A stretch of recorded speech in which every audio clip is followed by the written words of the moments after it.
Excellent. All right, I just put that right on my talk track, didn't I? All right.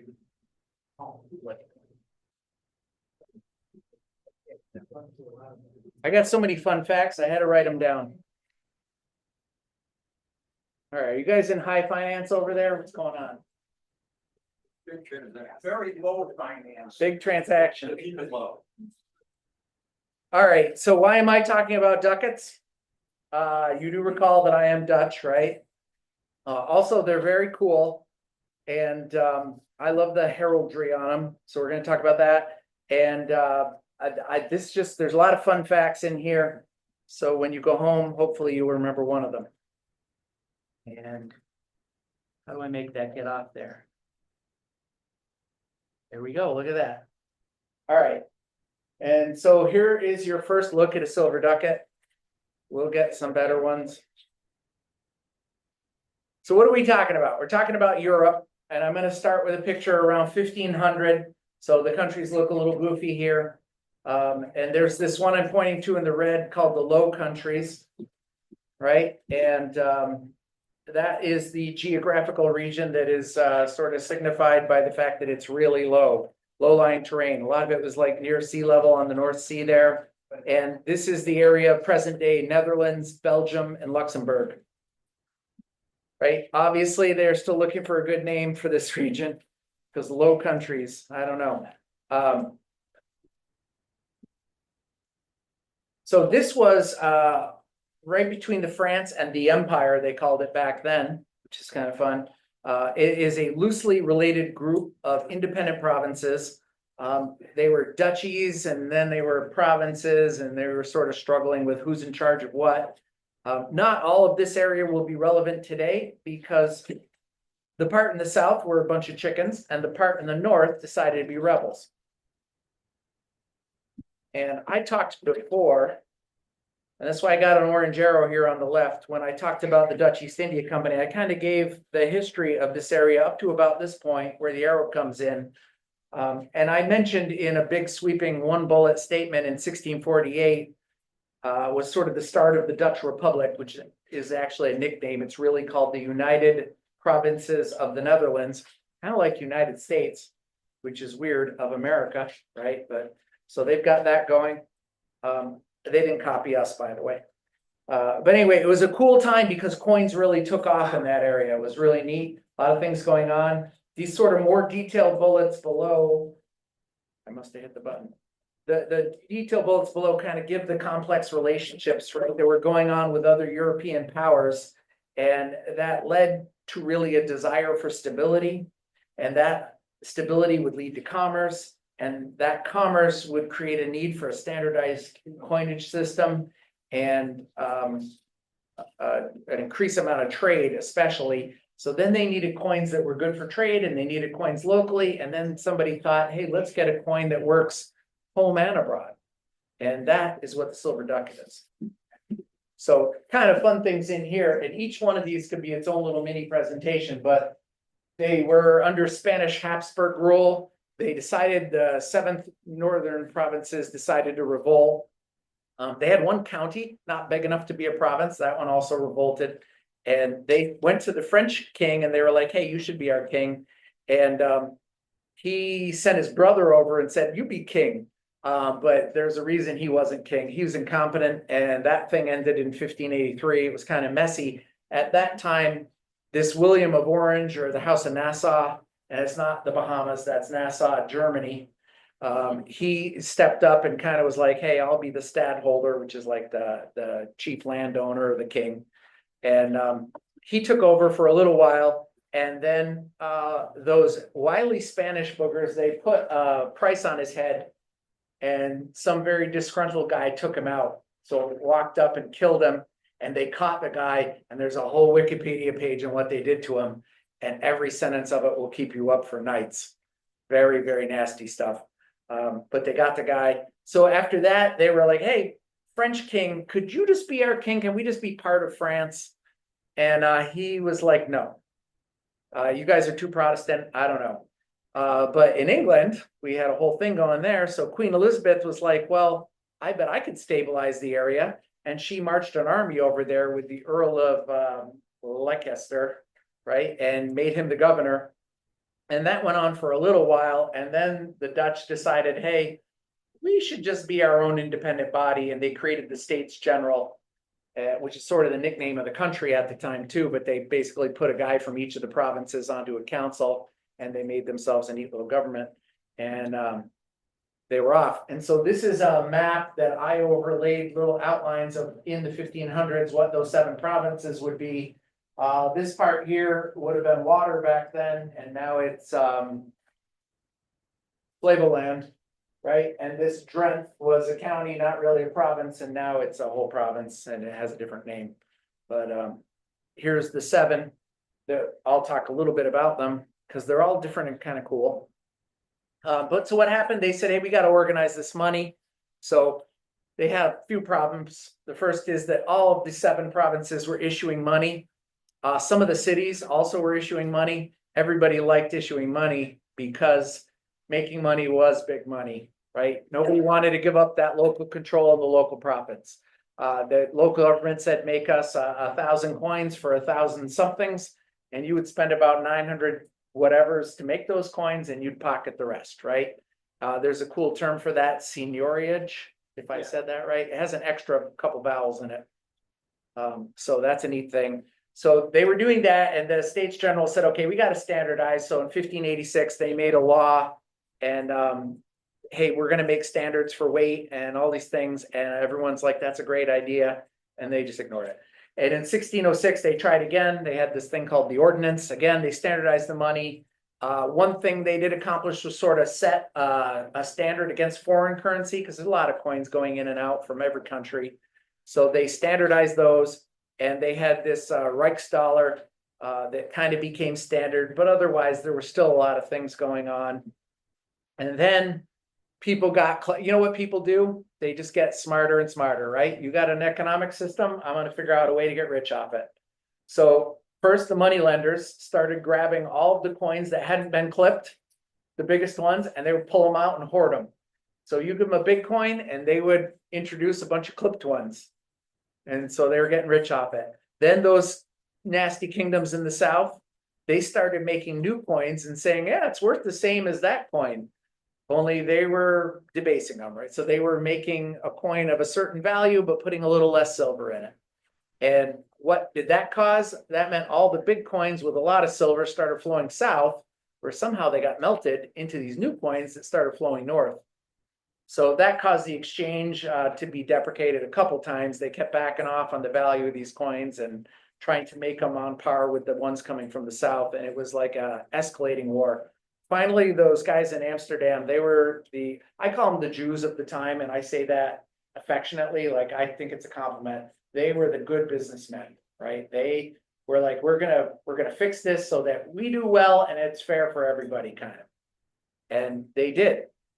They came out in 1608. They created a new bank. They made these big, heavy trade coins. They said everything will start with that, and they came out with the Reichsdollar and the Lion Dollar. That you see kind of marked there. That Lion Dollar ended up in America, and that's where we get the name dollar for our coins from, which is kind of a fun fact of the day. So they got those going. I put a little example here to kind of show that debasement. So here's a Lion Dollar on the top. Stuvers were kind of their standard of currency at the time. You would say, well, how many stuvers is that worth? So like, I don't know, you want 6 chickens? That's a stuver. So people kind of knew. So Lion Dollars were worth 32 stuvers. Later, they ended up marking them up to 40 because they were pretty pure gold or silver, and they were big and not debased. Meanwhile, like this shelling here that's coming from the Duchy of Brabant, which is one of those provinces in the south, what's Belgium now. And Philip IV was making these beauties. They kind of have the lion on there. They've got sort of the same sort of shield thing going. So he made, these are much smaller, right? They're a quarter as thick. They're a third smaller. So they're skinny little coins instead of big, giant, substantial things. But whereas that's 32 silvers, that's 6. And the 0.58 silver. So you kind of do the math. 0.58 times 5.6 grams divided by 6 stuvers gives you something like 0.4 grams of silver per stuver. And if you do the math on this one, you get a bigger number. And I put the numbers here. So it's 0.65 grams of silver versus 0.54 grams. So you can see the game they were playing there, right? If I could have a stuver's worth of money and pay a lot less for it, I think I will. So that was going on. So in 1659, they were like, all right, we're going to put an end to those guys. We're gonna give in. We're gonna debase our own coins and make a new set, and we're gonna crank up our own seigniorage, right, in the process. And we're gonna make these two coins, the rider and the silver ducat.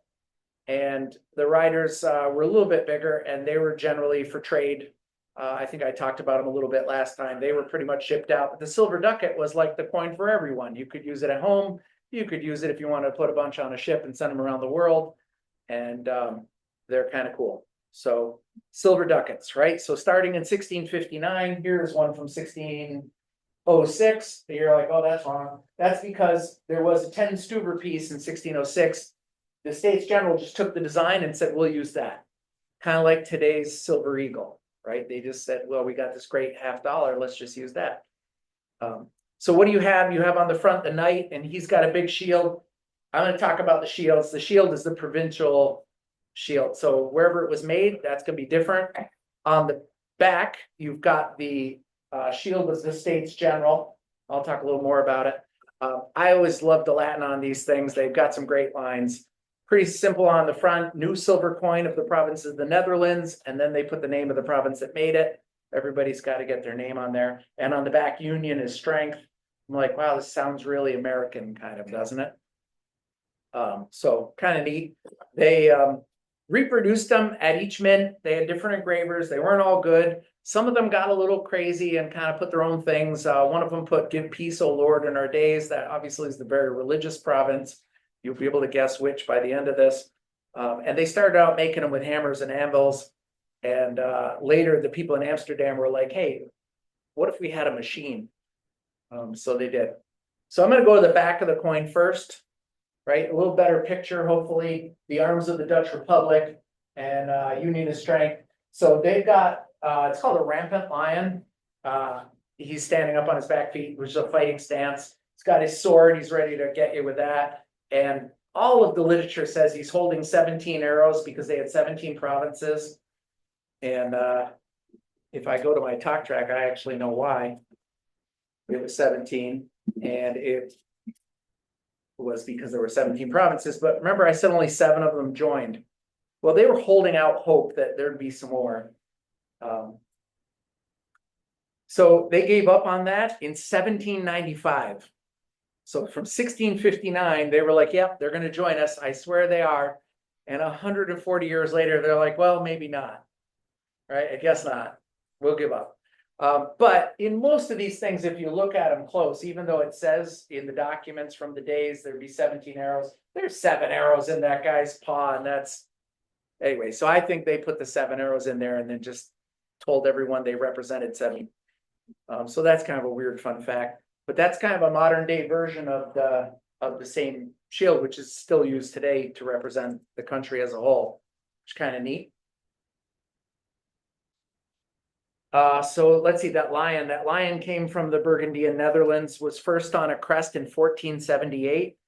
Charles V added the sword and the arrows, and I told you about the 17 arrows.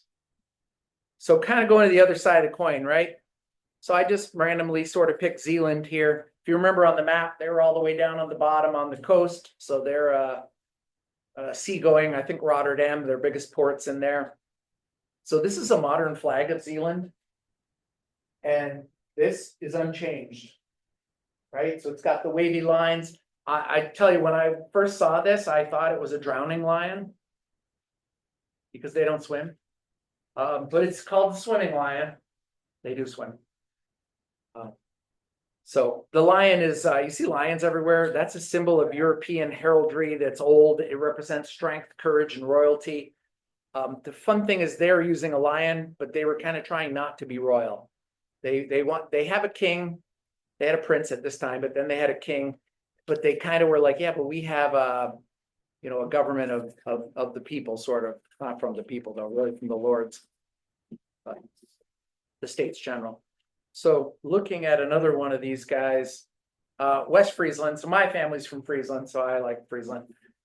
They have, they're way up at the top, right? And they have these 7 water lily leaves, which you can see really well here. This is a side view of a water lily leaf floating on the water. They look like this, which is what you do when you have very limited art skills. So on the top view of that water lily is actually on the Fries flag. It looks sort of like a heart, but without a pointy bottom to it. It's kind of rounded on the bottom. But I think one of them kind of appears on one of the other provinces stole it later. But that's kind of theirs. And then after this, I'm going to speed them up a little. I'm not going to show you the whole coin because they're all the same. It's the province of Holland, which later split into North Holland and South Holland. And this is the one I think I told you before. It's such a popular province for going out around the world that when people asked the sailing ship, where'd you guys come from? And they said Holland, people thought that was the name of the country. Really is the name of the province. So still today, probably half the people in this room think the country's name is Holland. But it's sort of like our country's name is New York. It's not. But Holland had the boxing lion, they call him. He's rampant, but he's got no weapons in his hands. He looks like he's boxing. And that's kind of cool. Gelderland here is interesting. He's got 2 lions. And I put it down there. So gold on blue and black on gold. They represent the Duchy of Gelderland and the Duchy of Jülich, which was in the same region, and they kind of combined them together to make the province. And the Gelderland guy's name won, I guess. But anyway, so they put 2 together for them. For Utrecht here, a little bit south and in the middle, they really messed it up. They combined the crosses in the top left and bottom right. That's the cross of the Archdiocese, the Sticht of Utrecht. They had their own military. So they got on the shield. I think whoever has the biggest army wins. And then you had the city of Utrecht, and they had their shield was just this thing in the middle that you can sort of see. It's called an station, I think. It's a little mini shield on top of a shield, and it's just a red stripe over a silver stripe.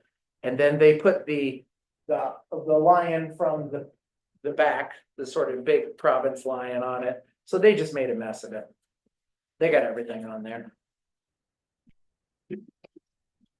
They're kind of neat though, aren't they? I think how they're all different, but they're all the same. That's why I like them. Collect the whole set.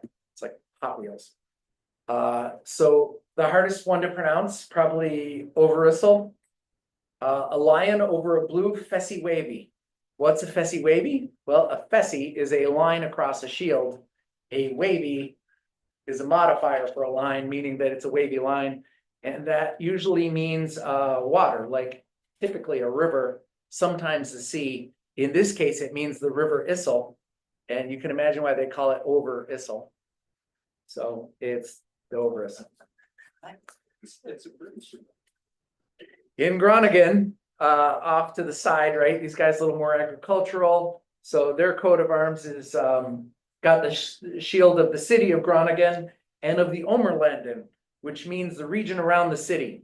So like today we have Fairport and Penfield. Kind of, you got the village and the town. That's pretty much what they had going there. And you still hear today people call it Omerlanden as the name of the province. It's like slang for the province, which you could use for any province, but they only use it for that one.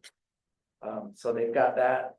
They'll say the Stad and Omerland means the city of Groningen and the rest of it. They talk about that. In this, you can see this blue and white stripe with these little red dots. Those little red dots are those yellow water lilies. And there's a reason they're red, but it doesn't matter. That look like the flag of Friesland. So those are the same water lilies that are on their side in the other guys' thing. Kind of neat. And so now on to my eBay successes lately. So circulation, anyway, starting in 1659 and getting toward the end of the 17th century, right? These things really took off as trade coins. So they started to make a lot of them. They started taking the place of those Reichsdollars that were the original trade coins that they were sending out everywhere. And they used them until end of the 18th century when They really switched to be trade only, and I'll kind of tell you why. But 75 million, fairly good number. I don't think he's here, but someone asked me like a year ago, can you still get these coins? I'm like, yeah. He's like, what do they go for? And I sort of said, well, sort of the price of silver. What I should have said is the price of silver plus $200. They're not crazy expensive, and it seems like the premium is fixed, and then they move with the price of silver is what I was sort of trying to say. So you could get them $200 to $500. You could buy really nice ones for $500, and you can buy really beat up ones for $200.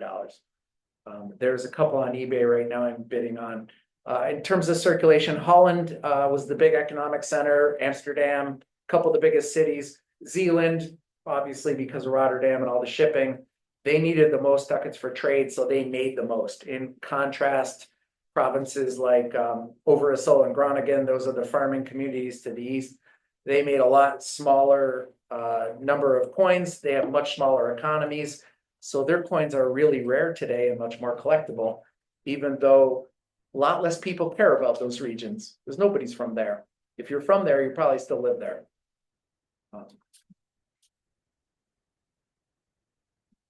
So what happened after that? Because this thing is still around. I just brought a new one in today. So they evolved, right? So we had the Republic of the Seven Netherlands. I've been talking about 1588 when they declared independence, and they were in the middle of that 80 Years' War, which they're using metric years. It was actually 70 something years long, the war. But it ended in 1795. They did the hammered ones that I was showing, and then they pressed them. They obviously look a little cooler. And in 1795, they somehow reorganized. The king got tough. They called it the Batavian Republic, or Batavian, which is, what's that? Batavia. Yeah, which actually, so Batavia, which is really Batavia. And half of the other towns between here and Albany, if you drive down the thruway, they all have Dutch names. They're all like, this place is as Dutch as it gets. But anyway, they were a thing for a while. 1588 to 17, oh, take it back, 1795 to 1806. So they had a good 11-year run. They kept the same design. Here is a couple examples. Got a little tighter, a little nice, but they did the same sort of thing with the shields of the provinces, and they used sort of the same shield of the States General. They just kept it. They're like, it's cool, we'll use it. Then there's always got to be someone to spoil it, right? Bonaparte was a jerk, right? So he came along, 1806. He conquers the place. He conquered everything. He did come up with a really cool Latin logo. I put harmony makes small things grow. It depends on how you translate it. I would say with harmony, small things grow. It's kind of neat. But he put his brother in charge, which seems to be his theme. Like, hey, you go over there in the swamp and be king. So Louis sends his brother, and he was kind of weak and started to get, I think, a big head. He felt like maybe I should just be king of this and keep it, and why do I need my brother? Well, he did need his brother. His brother ultimately sent some guys who hauled him away, and Bonaparte annexed the whole thing into the French Empire. And in the process, he replaced the knight and those cool shields with that head. Like I said, what a jerk. And then he took the seal of the States General and he combined it with the eagles of the French Republic. And I'm supposed to believe that this is still a silver ducat, and I guess it is. It's a good point maybe to mention. Well, first of all, there's a couple of these in solid gold that are up on Heritage, AU 55 and MS 62 in May. So they're kind of good looking coins, but he's such a jerk. So the B here, there's a B down at the bottom. I'll just make a note about the B. There were some little marks on some of the others. Those are privy marks. They identify the mint master or the mint and really the minting authority. And who knows why they put those on there. They're tied to a human's name. Like, you could look up this guy's name. I deleted it from my presentation because I couldn't pronounce it. But you know why they did that? Because if you got a coin and it had that guy's mint mark on it and it was a low quality silver or not quite heavy enough, or in any way he cheated you, you could go kick his butt. Right? So this was a way of ensuring quality was, and remember, that guy was making 10% off the top anyway, so he had no reason to cheat. It's sort of like Vegas. Privy marks, they were common, like I said, back then. So we're getting awful modern here. Napoleon self-destructed, and King William I. William was a descendant of William the Silent, the guy back before, the Prince of the House of Orange. So they come back into control here, and he's like, let's go back to the old style. He changed this crown though. It was a crown like this, which is sort of a crown. This crown with the kind of bulby top to it is a royal crown, which means, hey, we got a king. So he did add his own crown on it, but other than that, he kind of left it the same, a little bit nicer, a few more ribbons. So made some nice things. So he had been in exile the whole time, and that was another Napoleon failure. So he came back and got proclaimed sovereign prince and then king. In 1816, they had a mint law in the Netherlands, and they introduced a decimal-based currency centered on the Dutch guilder. So you probably heard about guilders. They used them for a long time. That modernized and standardized the coinage. It aligned then with European standards. Very useful. Not quite a euro, but pretty close. But as a result, older coins like the silver ducat just got kind of phased out of daily use. They were trade only, and they started doing other things for trade. So they kind of killed it. It just sort of disappeared. In 1816, very few examples from there until I think the last one was minted. Did I put it on here? Maybe I did the math. I think it was 1839. Yep. So they made a few in 1839, but really they didn't make any after 1818. But from 1839 to 1986, 147 years, no ducats. Everybody was sad. In 1987, which seems like recent to me, but who's good at math? That's not that long. It's that long. That's a long time ago. Yeah. So the mint law, they restarted the silver ducat as a partner to the gold ducat. So similar design to the 1816, which was kind of a cool looking one. But they brought back the 1659 standards in every other way. And then it took them a year to get them out. In 1988, they started issuing them. They've been issuing them ever since. They have sort of like our Silver Eagles. They have MS versions, improved versions.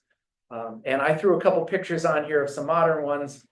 In 1998, when I bought the first one, my son Alec was born in 1988.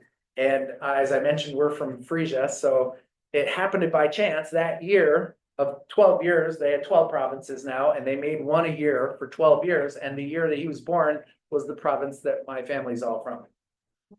So that was kind of neat. And then a couple years later, my daughter Holly was born, and apparently she's from Utrecht. So I don't know who the mother is.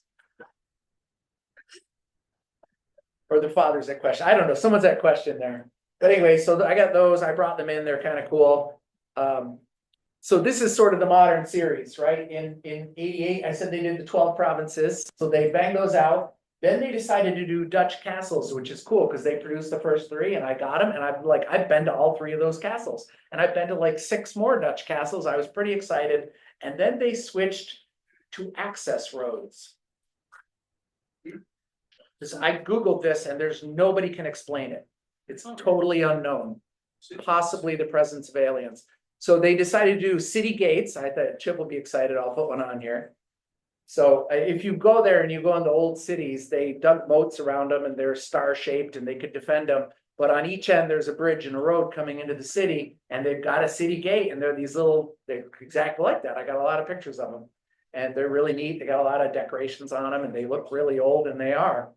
But so they had these cool gates. They decided to make the city gates and access roads series, which is currently ongoing. There are 2 gates into it. Can anyone imagine what an access road coin will look like? Because I live in Webster off 104. Do you guys know the access roads? Do you know what I'm talking about? Yeah. How would you put that on a coin? Why would you want to?